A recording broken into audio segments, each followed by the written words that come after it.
So today's webinar is part of the National Empowerment Center's Youth Leadership webinar series. It's as part one of a series on understanding and exploring youth peer support frameworks presented by Youth Move. Our panelists are Huck Talwer and TJ McGrath, and I will let them introduce themselves. I'm Shira Collings. I'm the grant coordinator for the National Empowerment Center. This webinar was developed in part under grant number SN082648 from the Substance Abuse and Mental Health Services Administration, U.S. Department of Health and Human Services. The views, opinions, and content expressed in this presentation do not necessarily reflect the views, opinions, or policies of the Center for Mental Health Services, the Substance Abuse and Mental Health Services Administration, or the U.S. Department of Health and Human Services. This webinar will be recorded and the recording will be posted to the National Empowerment website at power2u.org. And closed captioning is available. Click on the CC or more to view closed captioning. You can also view the entire transcript of the meeting by clicking on Show Transcript. And at the end of the webinar, there will be a Q&A session. You're invited to ask questions at any time through the chat function. We will do our best to answer everyone's questions. Sometimes we just can't get to everyone due to time constraints. So if we don't answer your question, you're welcome to email us at info4@power2u.org, and we'll do our best to get back to you. And you're also welcome to make comments using the chat function. So I'm going to go ahead and stop sharing since our panelists are going to introduce themselves. Thank you so much for being here. I know this is going to be a fantastic webinar, and I'll go ahead and turn it over to you. Thank you, Shira. Hi, everybody. Happy October 1st. If there's other fall lovers out there or Scorpios, show some emojis. This is my time of the year. We're just so excited to be with you all today with our special Understanding and Exploring Youth Peer Support Framework series. There's going to be two of them. It's been a pleasure to work with the National Empowerment Center and my team at Youth Move National to put together these two like virtual fundamental sessions. That's going to be a mix of knowledge sharing. There's going to be thought exchanging. There's going to be some key considerations pertaining to the foundational elements of youth peer support and also sharing your personal stories effectively so that we hope it will not only just inspire you all to keep amplifying your personal lived experiences, but to also inform, influence future audiences or organizational policies and programs where we see that youth voice and choice is not typically welcomed with intentionality or affirmation. So we're going to be referencing a couple of Youth Move National specific resources, such as our strategic sharing guide. So Huck, if you can share the slides, I'm going to, I'm going to try to drop in the chat box one of them to see if it works, and you all can at least download it and open it up. So this is our strategic sharing worksheet. Should be fillable. It's PDF, colorful, fun. So if I can just get some emojis on there, like a thumbs up, that you got it. Because if not, we can always just send it afterwards or something. Oh, I do see some familiar names. Hello. I see Kippy. Okay. Huck, let's go to the next slide. Oh, I should introduce myself. Hi, everyone. I'm TJ McGrath. I'm in Long Beach, California. I'm the assistant director at Youth Move National. I oversee all of our programs and projects from our smaller fee-for-service projects to our largest current contract through SAMHSA. We're one of the 5 national technical assistance centers, along with National Empowerment Center, providing technical assistance, free TA. So those of you who think you still need more support and help after this webinar series, just come to our website and we can jump on a different call and do some free TA with you around youth peer support and uplifting youth voices.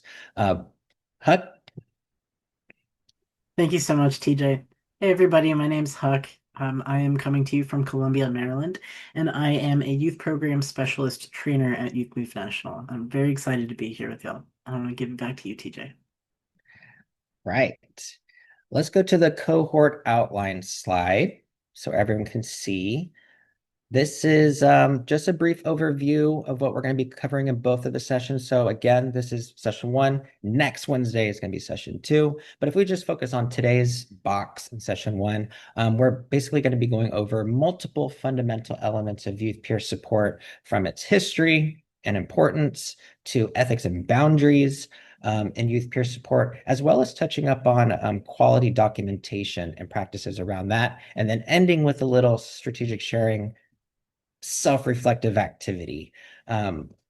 We also have time for you at the end to do a little journaling. So you're going to notice it was blocked out for 2 hours. We will not take that whole time because we did want to save some time at the end for everyone to just kind of take their time and do that last activity. And if you want to jump off and do other things, that's fine too, but we'll stay on right around that 90-minute mark. And I think we might even have time to squeeze in a 2 to 3 minute bio break right in the middle, around the halfway mark.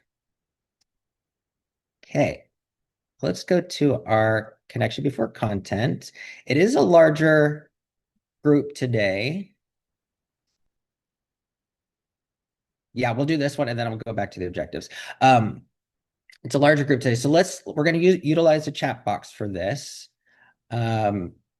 Before we get into our formal content, we like to do a little connection before content. That's just our verbiage for a more robust icebreaker, just to get more grounded in this space. So for today's, we're going to weave in an activity called Common Ground. Hopefully some of you have heard of that before. If not, it's super fun. Please steal it and use it in your other settings.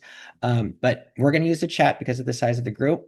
So if you all can just put in the chat your name, location, if you feel safe sharing that, a feeling word using the feeling wheels on that slide right there, and then something that you can share common ground with.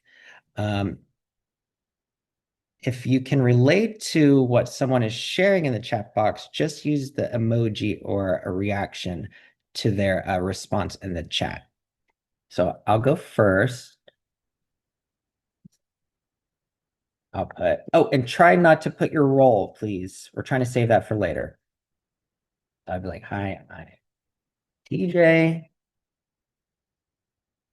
Long Beach, feeling inspired, and share common ground with those who like matcha lattes. Then I'll send it. And if you find, that you share common ground with that person, just give them a little emoji. So let's just spend a couple minutes on that so everyone has a chance.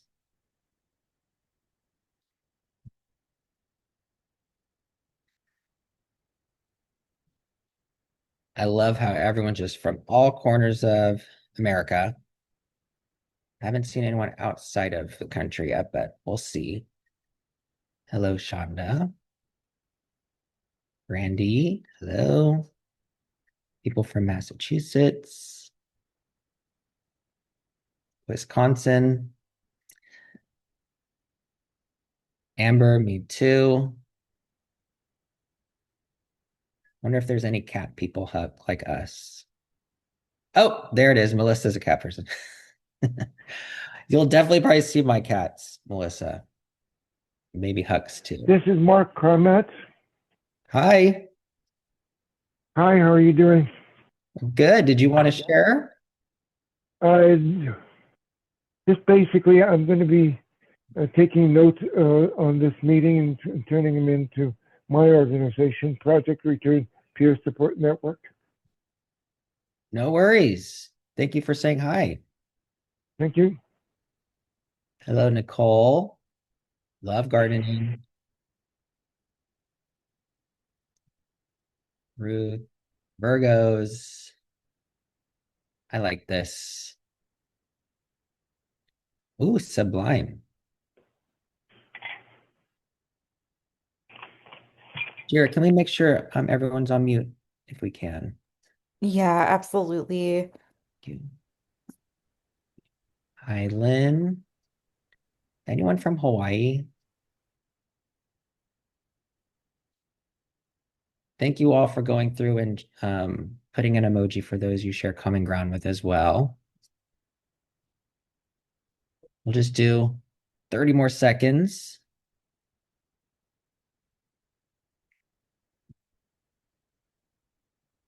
Oh, someone else from California. Oh, I thought it said Long Beach. Imperial Beach.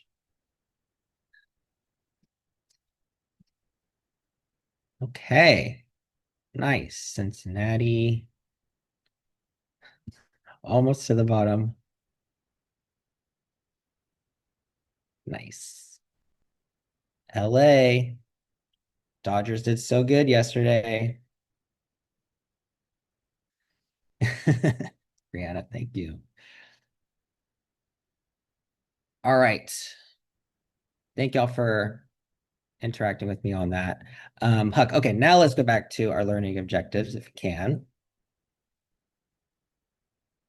Just want to read these out loud so we're all on the same page. Objective 1 is learn what youth peer support is. Then we're going to go into understanding the history of youth peer support. 3 is explore the importance of youth peer support. 4, we're going to recognize the importance of ethics and boundaries around this topic. Touch on youth peer support or youth guided documentation techniques and practices, and then end with exploring the technique of strategic sharing. Right. One more activity. So if you have your cell phones out or another browser, we're going to do a Menti activity just to gauge you all in the room a little bit further. So if you all can just take a moment to use that QR code there. Should pull up a screen. There's going to be 3 questions. And it may not be starting right now, but just give me a moment. Or you can go to mentimeter.com, use that code right there. 194627336.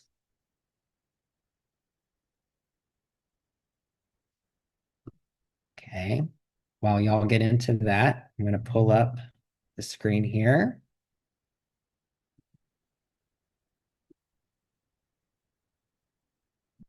Oh, you all are ready to start it. Go ahead. If you haven't already, that first question is, what is your role or job title? There's a point of asking this question, by the way, later. It's always good to see who else is in the house with you. Outreach coordinator, peer support specialist. Good. These are my type of people. Program directors. We have a therapist here. Lots of directors. Nice.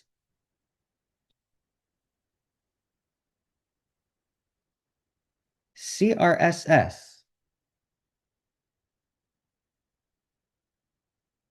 Huh. Why am I blanking on that acronym? Huck, do you know that one? CRSS. Clinical compliance. Young adult transition specialist. Hello. Okay, we'll just do like 10 more seconds.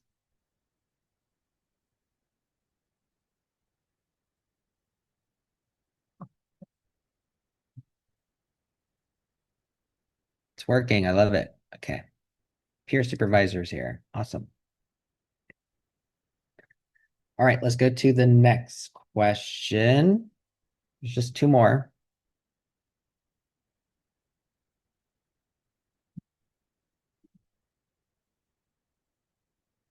Loading.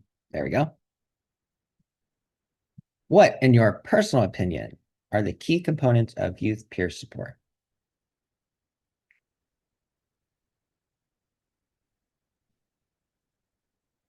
Let's just be cognizant, right? Some people are new to their role or maybe new to youth peer support. So this is going to be helpful for them too.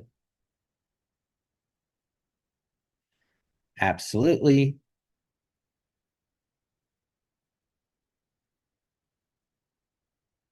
Youth-led, you're in the right space. Connection, lots of compassion.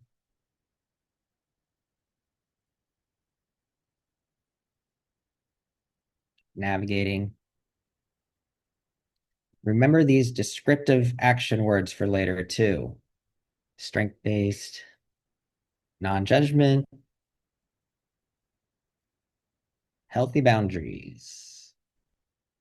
Okay. 10 more seconds. Listener.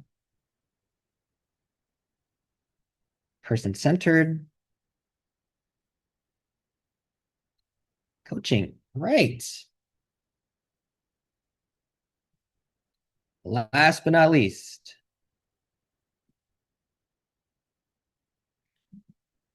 Those of us who work in this field, why are boundaries important in youth peer support?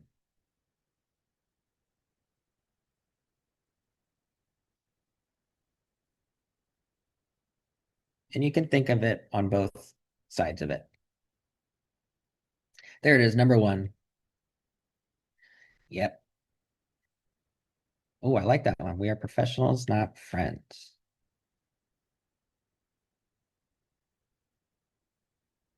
Correct. Safety and sanity.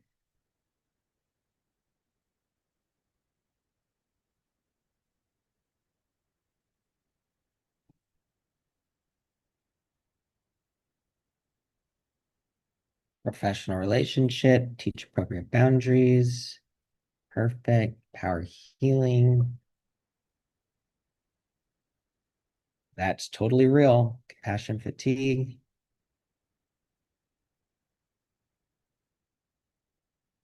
I see a trend here. It's burnout. Okay, 10 more seconds on this one.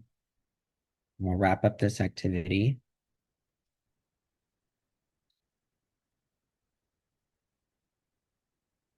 Ooh, to not create a dull relationship or act in place of a parent or guardian. Role responsibilities. All right. Well, thank y'all for participating in this. Those three questions are going to be helpful as we move forward with these different objectives. So Huck, I'm going to stop sharing this. I'll pass it to you to get us started on objective one. And let's get started, y'all. All right, thank you so much, TJ. I appreciate you. Let me get my screen up here. Can everybody see that okay? Okay, cool. Awesome. So, to kind of start things off, we're going to talk about objective one, which is learn what youth peer support is, kind of the basis of what we're talking about here. So, simply put, youth peer support is an evidence-based practice in which youth and young adults use their lived experience to guide, mentor, prepare, and support one or more of their peers. It involves direct support, lived experience sharing, mutuality, skill building, and a whole lot more. And youth peer support is a way for young people to help each other by sharing experiences, by offering empathy and providing encouragement. It's based on mutual understanding and trust, where peers support one another through challenges without any judgment and without any authority. And this type of support creates a safe space for youth to express themselves, to build confidence, and to feel less alone. And in talking about peer support, there are a couple of terms to keep in mind. So the first here is lived experience. In the context of youth peer support, lived experience is the firsthand experience youth and young adults have within youth serving systems like the mental health field or child welfare, foster care, juvenile justice, special education services, all of those. And this can also include youth who are currently or previously living with a mental health or substance use diagnosis, and or some sort of marginalization within a societal context. So BIPOC youth, 2S LGBTQIA plus youth.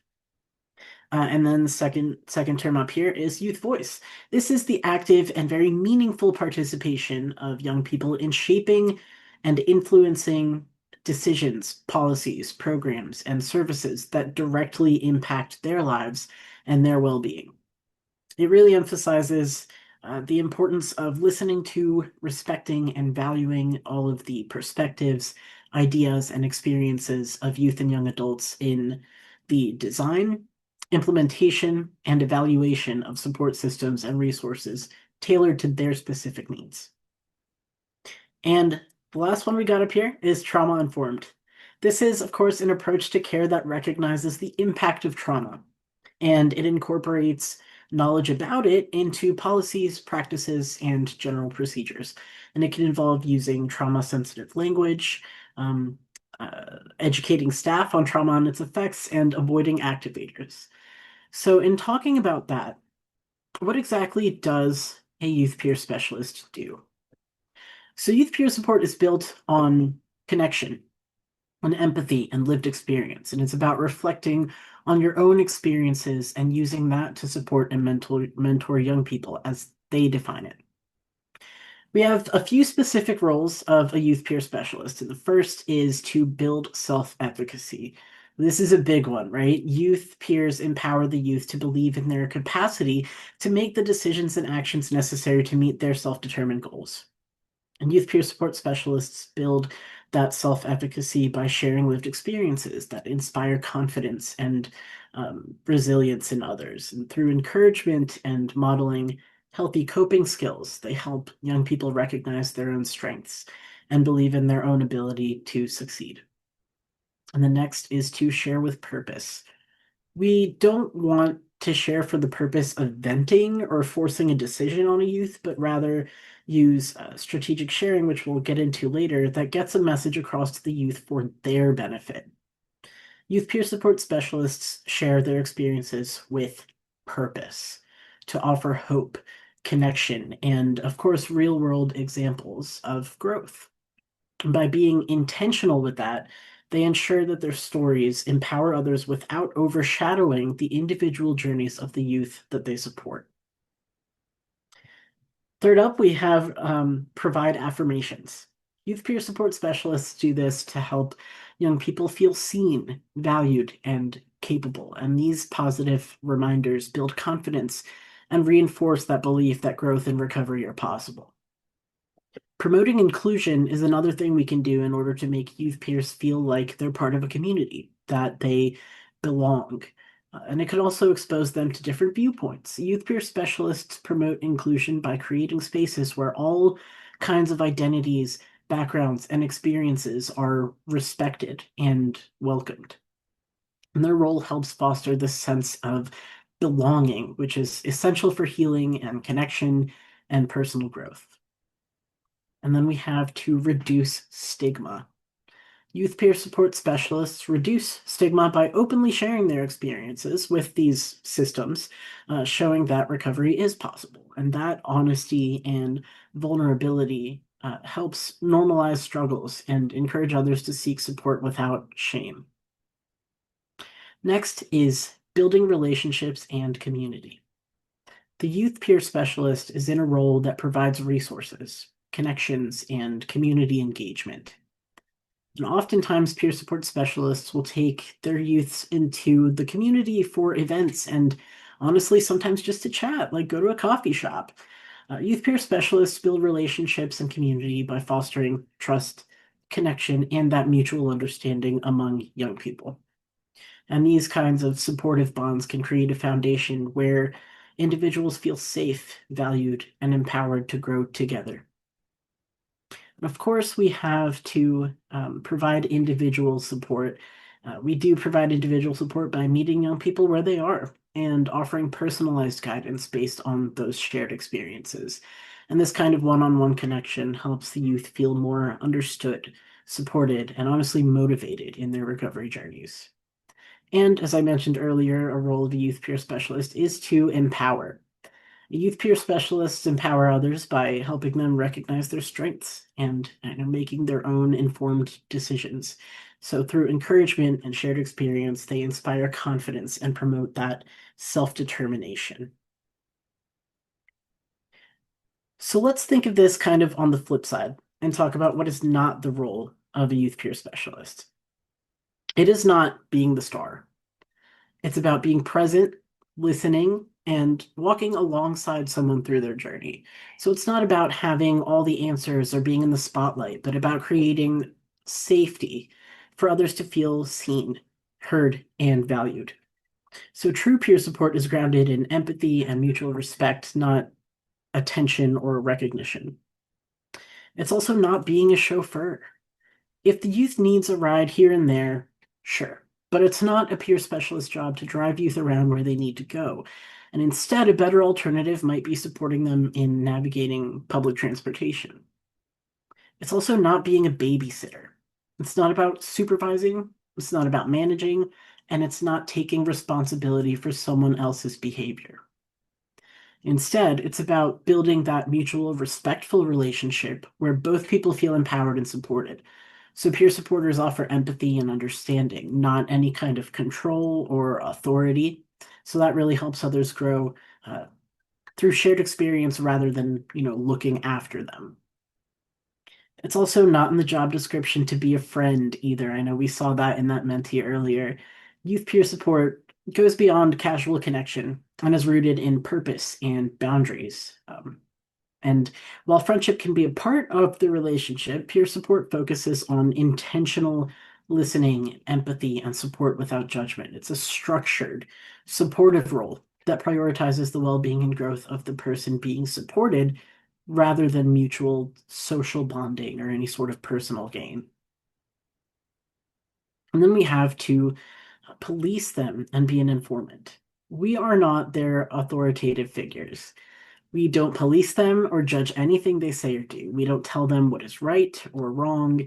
And not to mention, the peer relationship is one that's built on trust, right? So relaying information to clinicians or parents is not typically a part of what we do. We need to uphold that trust and keep their information private unless there's some kind of specific situation involving safety and things like that. We all know about mandated reporting, which I do believe TJ is going to go over a little bit later as well. Um, and also, just a couple more here. Peer support is not being a therapist. It doesn't require any sort of role of diagnosing or treating mental health issues, but it offers empathy and provides encouragement as equals. So peer specialists listen and support without trying to solve problems or provide some sort of formal type of counseling. It helps youth feel, like we mentioned earlier, understood and less alone. All right, I think just two more here now. It's not being a spokesperson either. It is absolutely not about speaking for others or making decisions on their behalf, but instead it's about empowering youth to find and use their own voices. Peer supporters listen, encourage, and support, but they respect each person's right to share their own story and advocate for themselves. And we, as peer support specialists, certainly should not be the only resource. It complements but does not replace professional help, family support, and other kinds of essential services. And while peer support offers unique understanding and connection, some challenges do require specialized expertise or additional care. And having a strong network of diverse resources ensures that youth get the comprehensive support that they need to really thrive. So let's talk a little bit about where youth peer specialists work. So looking at this list on the screen here, we can see that peer support specialists can work almost anywhere. So up on the screen, there are a few places that they can work, like direct support agencies, hospitals, warm lines, schools, cultural systems, residential programs like rehab programs, and advocacy organizations. But thinking about where the work can happen, that's a lot of places. So we can take youth into the community and talk there. Like we mentioned earlier, a park or a cafe, we can accompany them to events where they might need support. So really, it can be done anywhere that's safe for the youth that fits with organizational guidelines. And now that we know a bit more about what youth peer support is, let's shift into thinking a bit about the history of youth peer support. So we're going to take a look at that history because to truly understand the work that we do today, we have to understand where this work comes from, what it stands for, and the processes it took to make it possible. Peer support has been around for quite some time. If you really think about how it shows up in different cultures and communities as well. So in other words, we have always had a shared value to collectively support one another.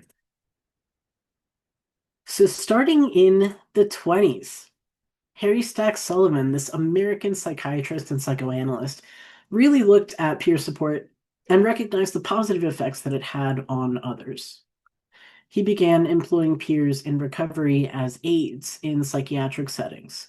And his aim here was to emphasize the significance and impact of interpersonal relationships while being in recovery. About, I believe, 15 years later, in 1935, Bill Wilson and Bob Smith, these were two guys seeking to address their shared struggles with alcohol. And they both collaborated to create a mutual support group that grew into what we now know as Alcoholics Anonymous, or AA. In 1939, this fellowship of AA published a book entitled Alcoholics Anonymous, the story of how more than 100 men have recovered from alcoholism. And this became known as the Big Book and emphasized the 12-step recovery process and the need for peer support in roles like sponsor, meeting organizer, supporter, and even outreach to institutions like hospitals and prisons. There was a rise of self-help groups throughout the 50s and 60s. And these groups sparked patient advocacy and overall mental health reform. This was a goal of movements like the Psychiatric Survivors Movement and civil rights organizations, as well as different groups like Al-Anon for the families and friends of people struggling with alcoholism, Narcotics Anonymous, and even Alateen, a group for teen relatives and friends of those struggling with alcohol use. So on the next slide, we're going to look at the 70s and onward. So throughout the 70s and 80s, federal backing began with programs like the Community Support Program, or CSP, that promoted initiatives for peers by peers. And some key aspects of this federal involvement led to a closure of large state psychiatric hospitals, creating more need for community-based care. And the Mental Health Systems Act, or MHSA, provided funding and support for community mental health systems that utilized peer support. And then in the 90s, we see this shift to rehabilitation and recovery, moving away from a traditional medical model. Peer support sort of started becoming a natural component of the new models. So in 1999, a Surgeon General's report confirmed peer support's role in recovery and called for reducing stigma. This report asserted that mental health is an essential part of overall well-being and overall health. It called for increased awareness, like we said, destigmatization and improved access to services. And within this report were also principles of peer support like community-based care and empowering individuals and addressing disparities. So all in all, this report laid some really solid groundwork for a more comprehensive and integrated approach to mental health. And from 1998 to 2000, the Federation of Families for Children's Mental Health sparked youth advocacy following exclusion from key discussions, which led to the National Youth Development Board. And on this next slide here, in the same year, the National Advisory Council created strategic sharing, again, which we will go over later today, to guide safe and effective storytelling. So, after all, the basis of peer support is connection based on similar lived experiences. So a few years later in 2006, the Substance Abuse and Mental Health Administration, or SAMHSA, released a consensus statement that established peer support as a core element of the recovery model. And like we discussed earlier, emphasized empowerment and community care. And with this statement, there were 10 key components of recovery included. And those were self-direction, meaning that the peers are in control of their own decisions, individualized and person-centered, meaning that there are multiple pathways to recovery that are based on the individual's needs and strengths and preferences, etc. And then empowerment, of course, meaning that peers have the authority to choose from many options and participate in the decisions that affect them. It also said that peer recovery had to be holistic. So as in recovery, encompasses the individual's whole being, mind, body, spirit, and community. And it also stated that recovery is nonlinear, as we know. It's not a step-by-step process, but it's a process of continued growth. It also needed to be strengths-based, meaning that recovery focuses on building multiple capacities talents, coping abilities, and more. And then, of course, there is peer support, which is at the heart of this presentation today, reminding us that mutual support, including the sharing of lived experiences, plays a really invaluable role in recovery. And the last three are respect, of course, as we know, responsibility, responsibility for peers, their own self-care and recovery journeys. And then the last is hope, as recovery provides this essential and motivating message of a better future that people can and do overcome barriers and obstacles that confront them. So hope is internalized, of course, but it can be fostered by peers, family, and providers, and so many more. So then, from 2001 to 2007, the National Youth Development Board advised SAMHSA and evolved into Youth Move National, MOVE standing for Motivating Others Through Voices of Experience. And finally, at the end of that stretch of time, the Centers for Medicaid and Medicaid Services policy letter recognized peer support as a legitimate, billable, evidence-based mental health service. All right, so at this point, I realize I just talked a lot. Those slides had a lot of text in them. So I want to hold some space in case anyone has anything that they'd like to share regarding what we just went over.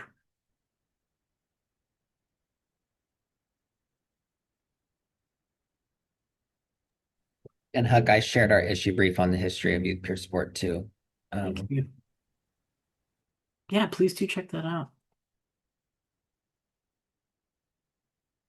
Thank you, Ruth. You're amazing. All right, then let's go ahead and keep on trucking forward.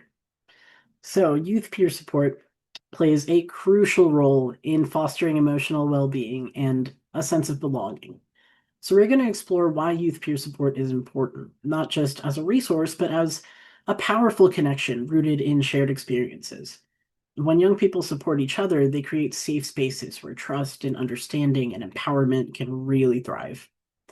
And recognizing the value of these peer relationships is the first step in building stronger, more responsive systems that truly meet the needs of youth.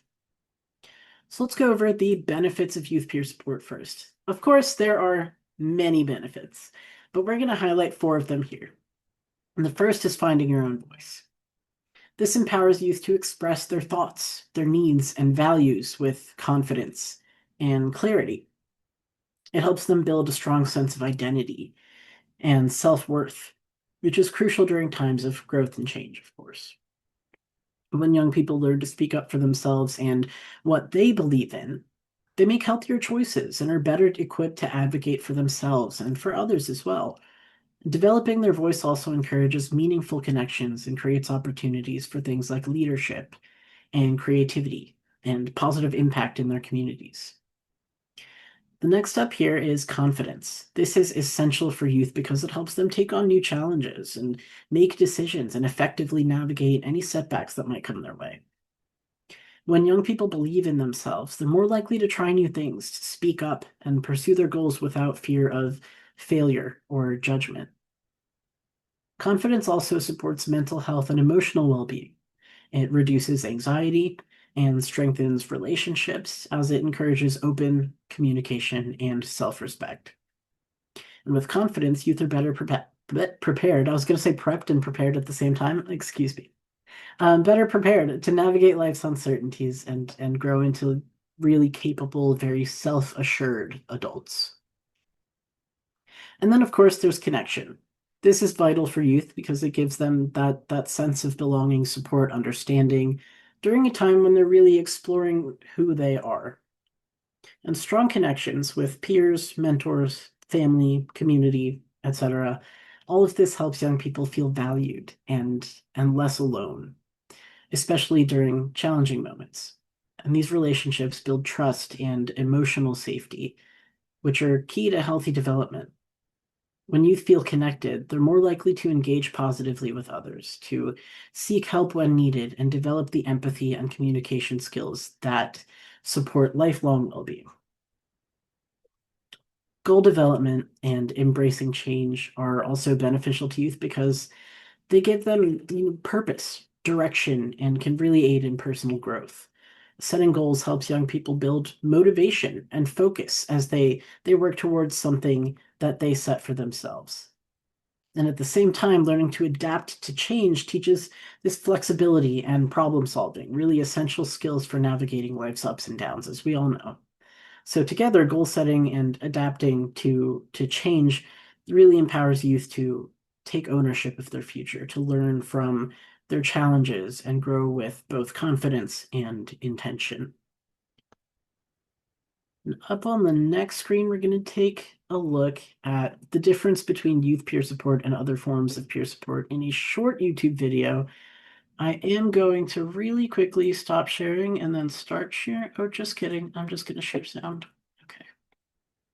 Okay, hopefully that'll work. All right, so let's do this. Peer support is a unique way to support someone. It's all about connecting with another person, showing empathy, and sharing lived experiences. It involves reflecting on your own experiences and using them to support the well-being of another person, as they define it. Some models of peer support, such as Alcoholics Anonymous, which is a peer support group, have been around for a while, but the peer support movement really took shape in the 1970s, and today it's becoming more and more popular in the world of mental health services. Peer support is different from traditional, more clinical forms of help, such as that offered by professionals like psychologists or doctors, which tend to be more one-directional, where the professional in the relationship has more power and control. Peer support is also different from things like self-help groups, which tend to be more informal and can look a lot like friendship. Peer support falls somewhere in the middle. While there's less of a power difference and a deeper sense of connection between peers, there's still some structure and intention to the support provided. There are a lot of examples out there of peer support for adults, but there aren't as many examples of peer support for youth. No big deal, right? Not quite. Youth are not the same as adults, and the support they need and want looks different too. So, what's so different about youth? Adolescence is a critical time for development. It's a time when many young people are navigating major changes in their lives, such as family challenges, leaving high school, choosing or attending a college or university, getting a job, and starting a career, getting involved in more serious relationships, living independently, exploring sexuality and gender expression, and more. Approximately 1 in 5 Canadians experience a mental health or substance use problem each year, and 70% of mental health problems begin during childhood or adolescence. Suicide is also the second leading cause of death for young people aged 15 to 34, and it's estimated that almost 75% of children and youth with mental health disorders aren't getting the specialized help they need. While many young people don't get the formal treatment they need, research does show, however, that youth do tend to share their problem and concerns with their friends and peers. This means there's a huge window of opportunity to equip young people with the skills they need to support other young people. Enter youth peer support. In addition to helping navigate all those big life changes, youth peer support can go a long way towards supporting young people with their mental health and wellness. Youth peer support can help encourage youth to seek more formal help from mental health services and other providers. Finally, it can also help reduce the self-stigma that many young people experience, where they might feel there's something wrong with them, or that they're to blame for how they feel. Instead, when young people connect and find similarities with others, they often feel less alone. In short, youth peer support can provide young people with much needed encouragement and hope. So what makes a great youth peer supporter and a strong youth peer support relationship? We checked out the research and asked youth peer supporters what they think. Here are some of the key ingredients they mentioned. As a youth peer supporter, you should be mature and eager to help. You also need to be self-aware, which means you're tuned into your strengths, weaknesses, thoughts, and feelings. Between you and your peer, there needs to be a sense of shared identity or experience, or a sense that you've been through similar things. These connections can help build trust, understanding, and a sense of teamwork. Finally, peer support should focus on self-determination. This means that it's not your job to do things for your peer, like solving their problems. You're also not a therapist, counselor, or doctor.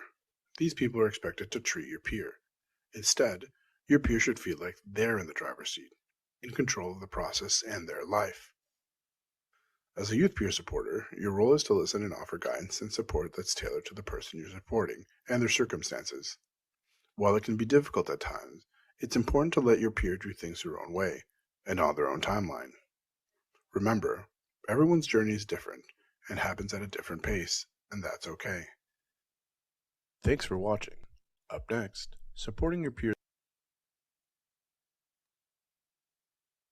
All right, friends.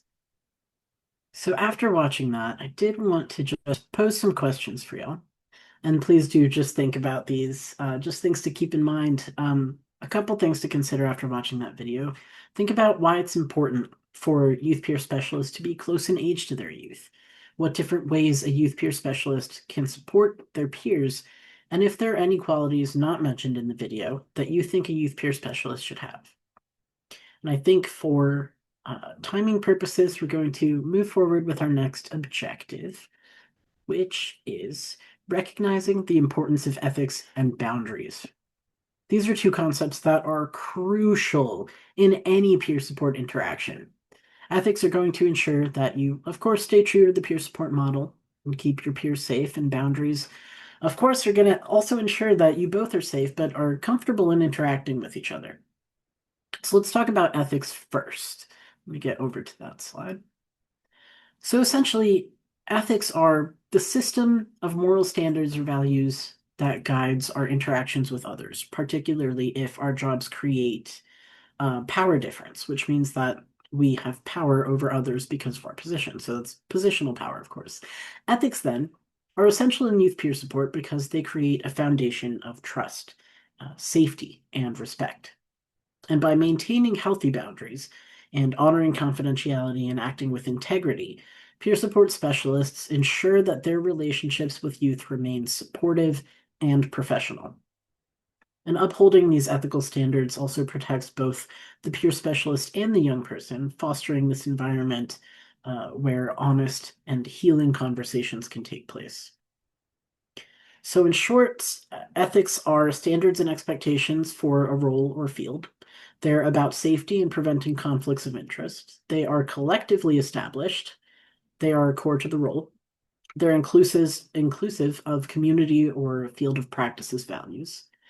And in addition to standards set by those who are working in the field, when working with or on behalf of young people, all states participate in what is known as mandatory reporting. And it's important to understand what specifically you're required to report. More often than not, it exclusively pertains to suspected abuse or neglect, and actually not suspected harm to oneself or others, I believe. Those pieces typically require another level of reporting based on your organizational policies and procedures. And this is likely one of the most important legal protections for young people.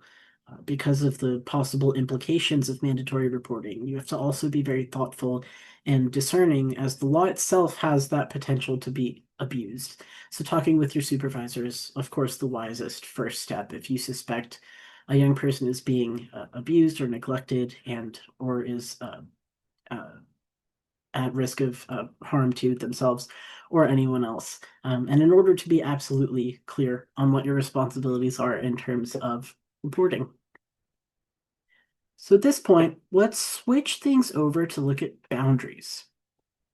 Simply put, boundaries are the formal and informal understanding of how people interact with each other.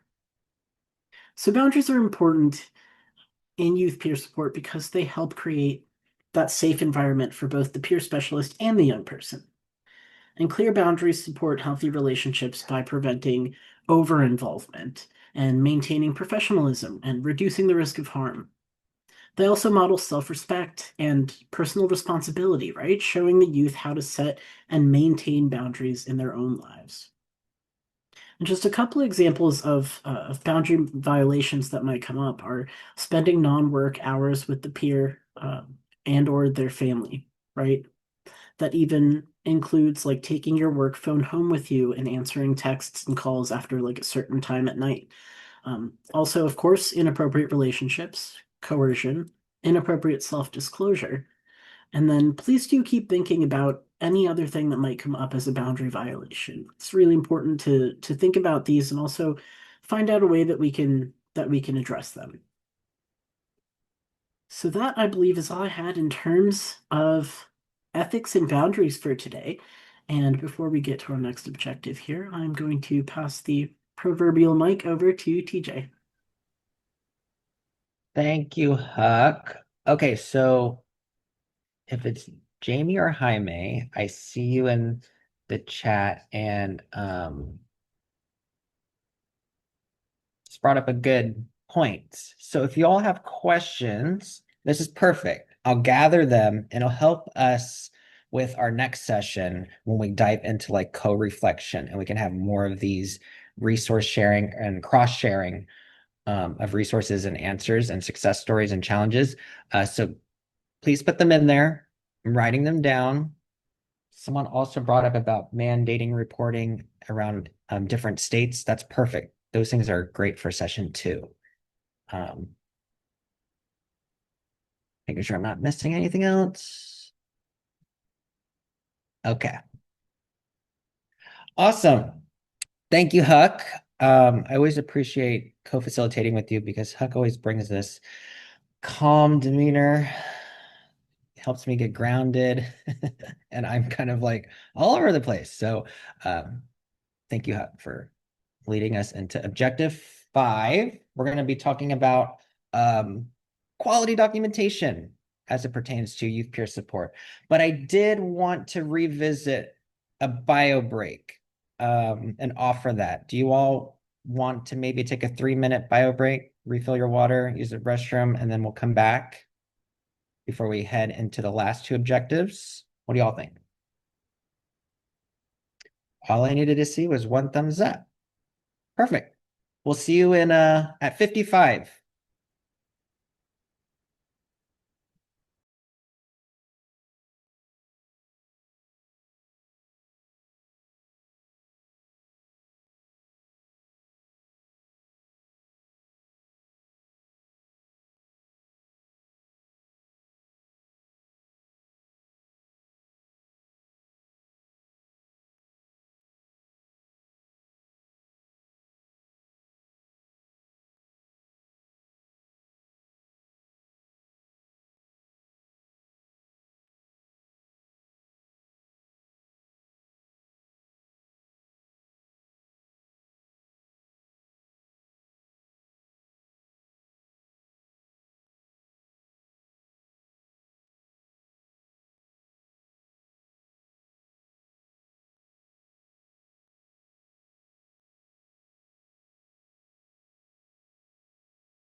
All right, if we can slowly get back into this space. I see some connections happening in the chat. Love it. Karina, I also saw your name from Hawaii. Hi.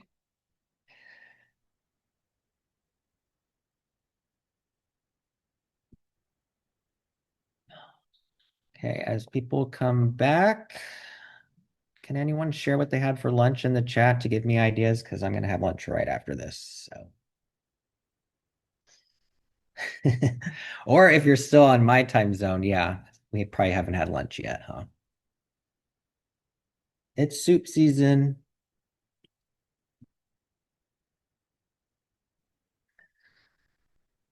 Oh, you skipped it today. Well, I hope you have a big dinner.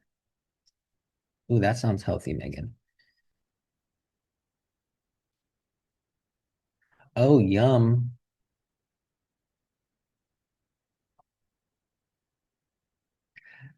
Let's just talk about food for the rest of our time. How's that? Chipotle, I had that yesterday. All right, y'all. Thank you for getting me hungry. Let's dive into objective 5. We have 2 more. We're almost there to the finish line. Huck, we can go to the next slide. All right, y'all, the purpose of documentation, as you can imagine, is multifold. The specifics can vary from state to state, program to program, funding to funding. So for today's macro look, understanding and accepting each purpose or the why to documentation can help us go a long way to helping those who work in the youth peer support role, from case managers to youth peer support specialists, to TAY peers, transitional age youth peers, to administrative specialists, everyone that we saw in that Menti activity, and becoming effective and efficient in this practice. So there is this general shared understanding around the purposes of quality documentation across youth peer support and other roles. And these purposes are to tell a story. This is where you are essentially replaying the session and highlighting all those different key details that happen. To track individual progress, because individualization is key, right? And essential in youth peer support. So tracking individual progress is going to help not only with supervision, but also with goal setting and planning. To serve as an official record, so we know that the session actually happened, so we can bill it, what went on during it, how the youth is doing with their goals and progress, etc. To allow for funding and reimbursement of youth peer support, either via Medicaid or via data that supports applications and reporting for grants, for example. To improve the coordination of care. Example here would be keeping youth from having not to share over and over again their stories and experiences when not appropriate or helpful, because it becomes harmful at times. And then lastly, to comply with organizational policy or even specific state regulations and policies. Are we still talking about food in the chat? Love it. All right, to those who work within youth peer supporting roles, which is basically everyone here, have a particularly important responsibility for youth guided documentation. And what do we mean by this? So youth guided documentation, they are based on youth needs and priorities. The youth is supported to set personalized goals based on positive and supportive visioning. It's written in the youth's words or voice as much as possible. The youth's role is clearly defined. Documentation reflects youth's autonomous power and skill development. And lived experience helps engage the youth. And it also models wellness, recovery, or use of services, supports, community strengths, knowledges, and skills. And then one key strategy for effective documentation is to tell a story of the progression and growth through the progress notes. Our favorite thing, those of us who are case managers, youth peer support specialists, progress notes written for each interaction with a youth. And on the next slide, some of those essential questions to consider during youth peer support documentation. We want you all to ask yourselves these questions. And I'm actually just going to read them off the slide so that way they can kind of sink in, and snap a pic if you want of this slide to help you, for those of you who have to write progress notes. Are the treatment plans based on the youth's expressed needs and priorities? Has the youth peer support supported the youth to create self-determined goals grounded in healing and self-discovery? Are the goals and objectives written in the youth's own words or voice as much as possible? Is the role the youth will play expressed in the goals and objectives? Do progress notes reflect your work to uplift and connect youth to their own power inner strength and resourcefulness? And is it clear that the youth peer support's lived experience helps them engage youth and model positive approaches to healing, connection, learning, and self-advocacy?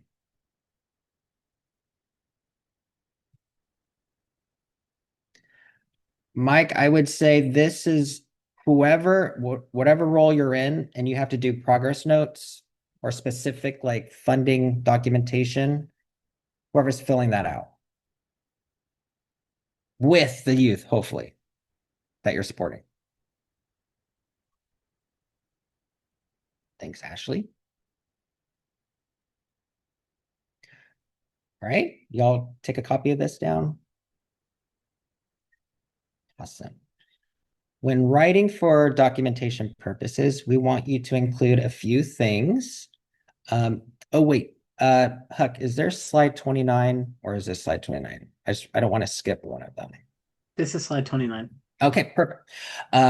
We want you to include a few things. So description, action words, remember that word cloud that we did earlier. These are going to portray what skills were used in the session. And we're actually going to take a look at that list, a breakdown of that list on the next slide. But we also want you to be able to show that there has been or is collaboration with the youth. So showing that you and the youth together are displaying mutuality and working together. Feel free to add in how you supported your youth and used your own lived experiences, really showing how you're using the skills that you learned in all of your own trainings and certifications.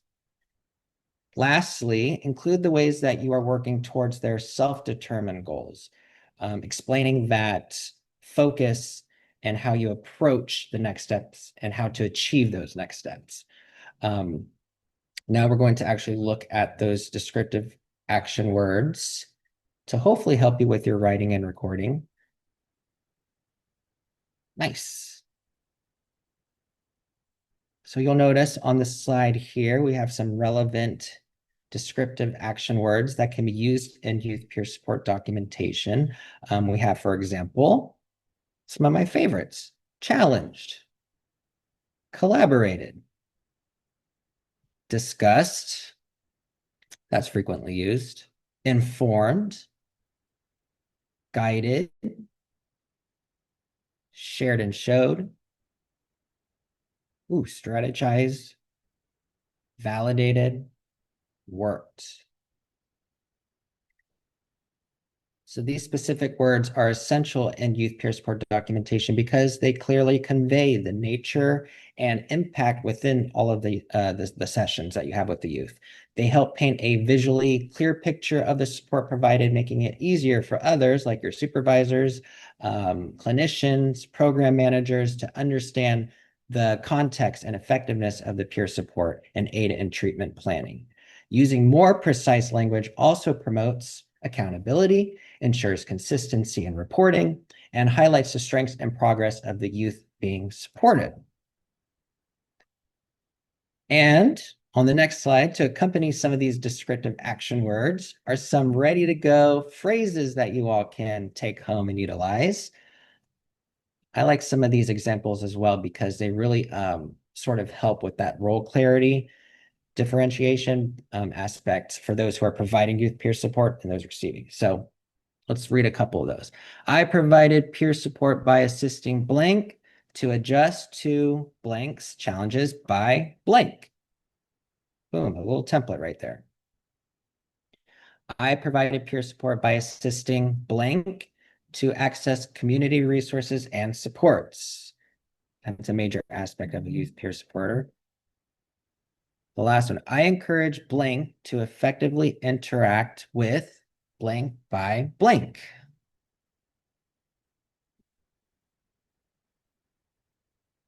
Right. Snap a pic if you need.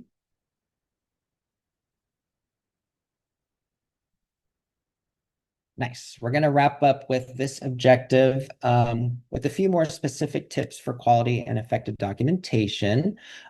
So consider the umbrella question surrounding your role within youth peer support. How can I support you? and consider all of the strategies and options under that question. And many of these will be used when you work with a youth, and then also will hopefully help when they're being documented. So how can I support you to learn how systems work, to build up your support system, to figure out what works for you? How can I support you to feel strong and hopeful? How can I support you to navigate big transitions in your life, to reconnect with your friends and family or chosen family? How can I support you to advocate for what you need, to understand your medical diagnoses? How can I support you to learn new coping strategies, to accomplish what is important to you? And many of the description action words we just went over will help you tell the story of progress that a youth is making as you offer some or all of these supports that I just listed. Thanks, Kevin. And before I go into that, sorry, Huck, go back one more. Just a few more key takeaways that I want you all to just consider when it comes to quality documentation. Keep it timely, accurate, and complete, right? Write your notes soon after the meeting of the youth so that it's fresh and clear. Making sure that we're personalizing or tailoring to the individual, focusing on what makes each young person's journey unique. Stick to the facts. Focus on what actually happened, any actions, observations. Leave out those opinions and judgments. Make it easy to understand. Your notes should be clear to anyone who reads them, right? Whether it's the young person or the family member, partner agency, your boss. And then lastly, tie it back to youth peer support. So always connecting your notes to youth peer support or trauma-informed principles, youth's goals, and any adjustments to plans you made together. Indigo, I think so. Y'all are a good group. All right, y'all, we're heading into our last objective today. I also don't want to miss any questions that we can use for session 2, so keep those going in the chat. All right, y'all, I'm going to be referencing that strategic sharing worksheet that we popped in the chat box earlier, so if you can have that handy or use it if you want. It should be fillable if you download it. And also, hopefully, it's easy for you to replicate and take into your own workspaces and personal development journeys after this series. So while planning this series, I know we wanted to incorporate a section on strategic sharing so that you all can use some of the components that you learn not only within a peer support or educational setting, but also to eventually use in larger settings with larger audiences so that you can be part of the bigger youth voice movement that is happening all across the country, even if it's as an advocate for youth, right? A lot of us maybe have aged out of that peer age range. So hopefully this section will be applicable for all ages after this session. Okay, let's read the definition on the screen for strategic sharing. This is a method of telling your story safely and effectively in order to achieve a goal. It's a process for sharing your lived experience with others in a manner that keeps you safe from negative experiences and that teaches you how to share it in a way that will help you reach the end result that you are aiming for. So a few keywords that I want to bring attention in this definition is safely, effectively, and process. Sorry, Ruth, I see you. I'll try. You're going to find yourself, if you haven't already, in spaces where you're going to be asked to share your experiences or want to share your personal stories, and that's great. However, we want to ensure that you are all doing so in a non-tokenistic and unharmful way, whether you're making sure you're not being taken advantage of. We want you to be feeling valued and respected, gauging your own boundaries or activators. We want to make sure you're getting compensated and paid equitably for sharing your stories when possible, right? And then, of course, motivating others through your own voices of lived experience. So I just want you all to remember that this is an ongoing learning process. Thank you, Huck. So I remember when I first got started in this work, about 10 years ago now, I was being asked to share my viewpoints or a story in a wide variety of settings because this was a new role. It was a new project. Basically, this idea of the authentic youth engagement was a nebulous idea that my local government got funding for. And I happened to be, at the time, 10 years ago, this young person. I was gay. I was an Asian American. I was receiving mental health services. I was checking all these boxes for them. So I found myself being asked to share my story a lot. So I had to learn fast how to effectively share it so I wasn't burnt out or I wasn't re-traumatized. And telling my story strategically helped me get certain programming efforts going, new grant funds, eventually helping me become a co-designer for a transitional age youth center in Los Angeles. I've been flown out to conferences to speak and sit on panels, virtual or in person. My story is what helped me build so many solid relationships with youth peers through my case management days. And some of them have gone to become interns with me, and they are now like finishing their degrees in psychology and social work. Like it's just full circle moment.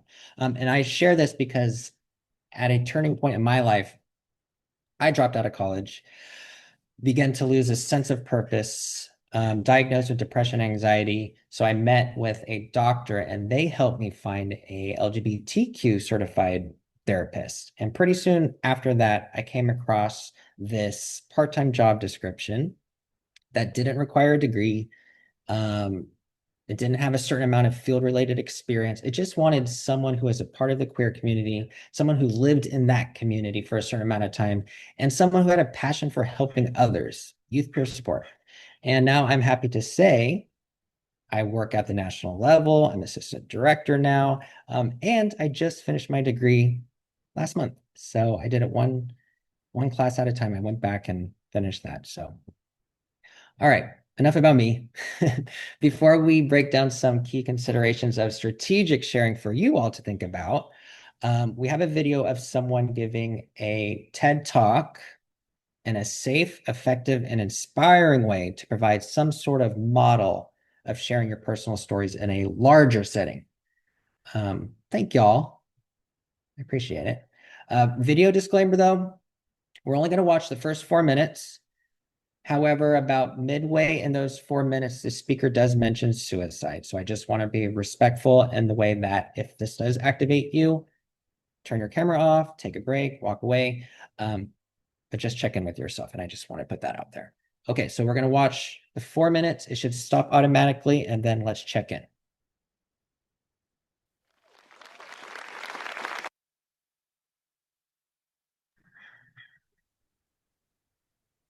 Sorry, I just wanted to make sure I'm saying it.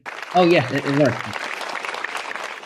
How does it feel when you have a conversation with someone who's had a similar experience as you? It could be something as simple as sharing thoughts on a book you both read, or maybe something more heavy like sharing the experience of grieving a loved one. Some words we might be able to use to describe it could be empathetic, relatable, sensing that a fear of judgment has gone away because there's a commonality of understanding. The specific events and experiences might look completely different, but the feelings and the knowledge that you gained are the common ground of that connection. And how could we define connection? So I Googled the word to see what results I might find. And to my surprise, among the top results was the name of a technology company and a song by OneRepublic called Connection. Not really sure what results I was expecting to find, but it definitely wasn't computers and music. But the Google definition of connection is a relationship in which a person, thing, or idea is linked or associated with something else. So from the time that I was in middle school, I very much associated with depression. I had a lot of guilt and shame about how deep my sadness went. And the only way I really knew how to cope with it was through self-harm and tearing myself apart with words, because I was worthless. Or at least that's what I believed. And when I was 15 years old, I attempted to take my life. For what felt like 4 ever. I could not figure out how to get rid of the thoughts of wanting to end my life, and I thought that living on a spectrum of suicidality and depression would define me. But I wanted to get better, so I did things that I thought, okay, maybe this will help me. I went to therapy, I learned coping skills. I developed this routine where I would wake up an hour early to just sit, have a cup of coffee, and reflect. But what really got me through these times was my dream. And my dream was to be a clown for Ringling Brothers and Barnum and Bailey Circus. Yes, my dream was to be a circus clown. And it started when I was just 14 years old. But now let's fast forward to 2016. It's 2 weeks before I graduate college. And guess what? I got the call. I got the call I had been waiting for my whole life, and I was going to be a Ringling clown. I was ecstatic. About a month later, a few days after I arrived though, Ringling made the announcement that they would be closing for good, and my 18-month contract was cut short to just 5 months. I was devastated. On the days that I didn't want to be alive, I would just think about and focus on the circus, and this would get me through. It was my passion, and I didn't think I would be able to feel passion for anything ever again. But that was until 2020. And I see a job posting that read, "Lived experience with suicide preferred." Now that's something you don't see on LinkedIn every day. But I remember reading that and thinking to myself, trying to end my life could get me a job? And that's how I learned about peer support, and I'm now the supervisor of a peer support program at a nonprofit behavioral health organization. But since becoming a certified recovery peer specialist, I realized it wasn't trying to end my life that got me a job. It was making the choice to continue it. I listened to that song by One Republic, and the lyrics that really stood out to me say, "I'd be ready and willing and able to edit the story, because there's so many people here to be so damn lonely." Choosing to be ready and willing and able to edit our stories is at the core of peer support. We can't change what's happened to us, but we do get to say if we're going to let it define us. I still get chills every time you play that clip. I think it's because I resonate with so much of her personal story with my own. And I'm sure just by seeing all the reactions, it did the same for a lot of you. Just anything anyone wanted to share in the chat that just stood out to you about the way she strategically shared her story?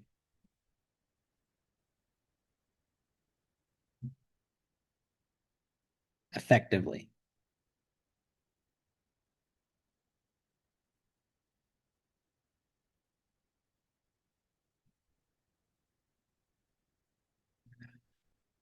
Yes. Okay, I was worried y'all were not going to answer the question. But yes, awesome. Yes, even. That would have been activating for a lot of people who have dealt with suicide or those who have attempted. Uh-huh. Megan. Oh, Ashley. Choosing to stay alive is what gained her the dream she wanted. Yes. There we go, Mike. Minimal details. She also used some comedy, right? Some comedic relief because it was such a serious topic. Y'all are on it. Perfect. Keep a pin in that for our last activity. So let's just look at benefits and risks of strategic. There we go. Thank you. I like to mention that understanding or writing out the benefits, actually like writing them, the positives and the negatives of sharing your story is a critical component for keeping you and your story safe. It's also going to help you better prepare you to determine whether you want to share your certain story in different situations or not. Think of it as the pros and cons list, right? When there are more benefits, there's more reason to share your story. And conversely, when there are more risks, then there is less reasons to share. And looking at the slide, we can see some of the benefits to consider. are things from personal growth to creating change, the inspiration of others. It reduces stigma, of course, but builds credibility of self and youth voice. I like that one. And then what are some of the risks? Privacy. In this day and age with social media, of course, it may trigger or activate not only you, but it could the audience. Someone pointed that out, that Sarah did a good job at balancing that. Could be used against you in the future.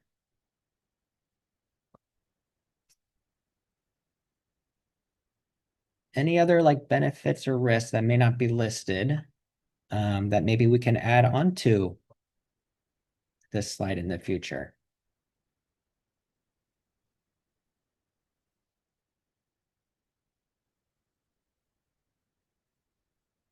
Nice, Veronica. Yes, youth may share with their friends and their colleagues. Uh-huh.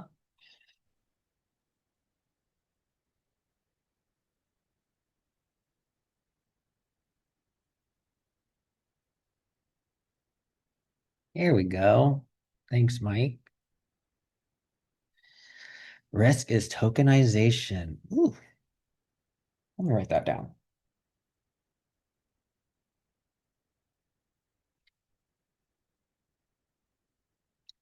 Megan, it can also be manipulation too.